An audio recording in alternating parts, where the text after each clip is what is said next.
sommes présentement à Nemché Bazar, dans la région de l'Everest, à 3440 mètres d'altitude. D'ailleurs, nous pouvons voir derrière moi le sommet du monde, donc le mont Everest, le point le plus haut. Nous savons qu'en altitude, la pression atmosphérique a tendance à baisser. Avec une pression atmosphérique plus basse, nous avons aussi une diminution de la pression de l'oxygène dans l'air. Cette pression de l'oxygène dans l'air qui est diminuée entraîne un manque d'oxygène ou une hypoxie lors de l'exercice physique, tel comme la randonnée en montagne ou l'alpinisme pour l'Everest. Différentes qualités ou attributs de la condition physique sont essentiels pour ce type d'activité physique. Nous pouvons noter, premièrement, le système aérobie, avec le VO2 max et l'endurance aérobie, qui sont vraiment des qualités essentielles. Il faut parler aussi un peu du système anaérobie, qui va avoir son importance, surtout en situation de haute altitude à très haute altitude.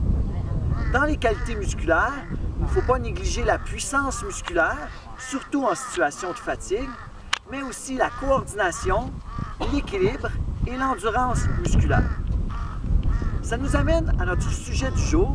Nous allons mesurer l'endurance musculaire et l'équilibre, qui sont des qualités qui sont spécifiques aux randonneurs. Premièrement, l'équilibre, qui consiste à maintenir sa stabilité, la posture, soit en mouvement, soit sur place, est très importante dans les activités de randonnée. Soit dans la montée, soit dans la descente, c'est important pour éviter les chutes et pour être efficace dans le mouvement.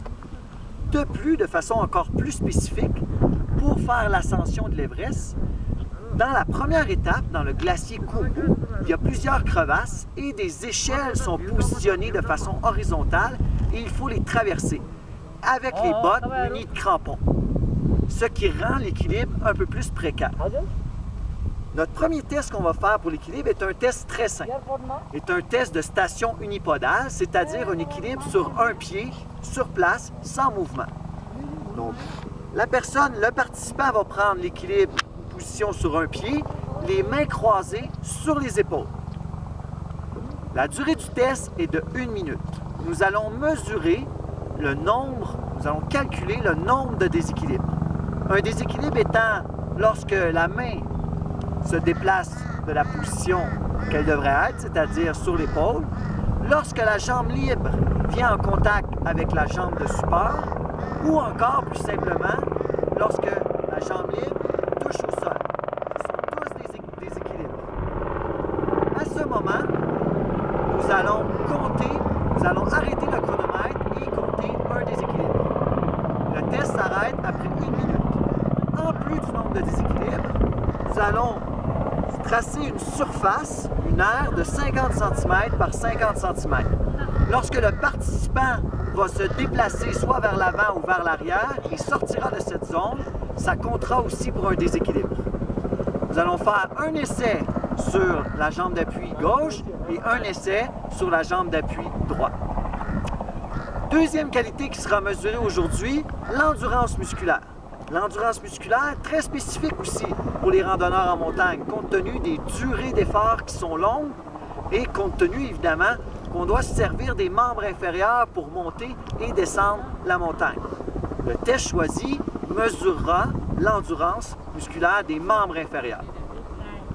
L'exercice choisi sera un exercice à chaîne fermée, c'est-à-dire un exercice où on va avoir une poussée du pied en contact avec le sol, qui devient spécifique à, par exemple, la montée en montagne. L'exercice choisi sera un des exercices les plus communément utilisés en musculation, donc qui n'est pas trop difficile techniquement, c'est le squat. Nous allons avoir une démonstration avec la participante Hélène. Donc, dans le squat, il va y avoir des points importants qu'on va standardiser dans le mouvement. Un des points importants qu'on va standardiser est l'amplitude de mouvement. L'amplitude de mouvement qui va exiger un angle de 90 degrés au niveau du genou qu'on va mesurer préalablement avant le test. Donc, Hélène va exécuter un squat. Il va rester en bas. Et on veut voir l'angle du genou, comme ici, à 90 degrés. Nous allons placer un petit banc près des fesses et on va s'assurer que le banc rentre en contact avec les fesses quand les genoux sont à 90 degrés. Tu peux remonter les lèvres. Donc, une fois qu'on va avoir standardisé l'amplitude de mouvement, on va être prêt à réaliser le test. Le test est de faire 100 répétitions, le plus rapidement possible. Les pauses sont permises, mais il faut toujours se rappeler que l'objectif est de le faire dans une durée la plus courte possible. Donc, les meilleures stratégies sont d'avoir une vitesse d'exécution qui est adéquate, le moins de pauses possible et s'il y a des pauses, les plus courtes possibles, tout en respectant une technique d'exécution adéquate du mouvement qui est le squat. Nous allons réaliser les tests maintenant. 43, 44, 45, 46, 47, 48, 49, 50, 51, 52, 52, 53, 54, 75, 36, 37, 78, 79, 80, 81, 82, 83, 84, 85, 86, 87, 88, 29, 20, 21, 22. C'est parti.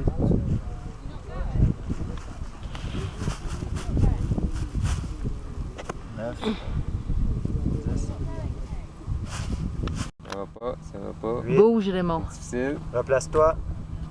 10 secondes. 5,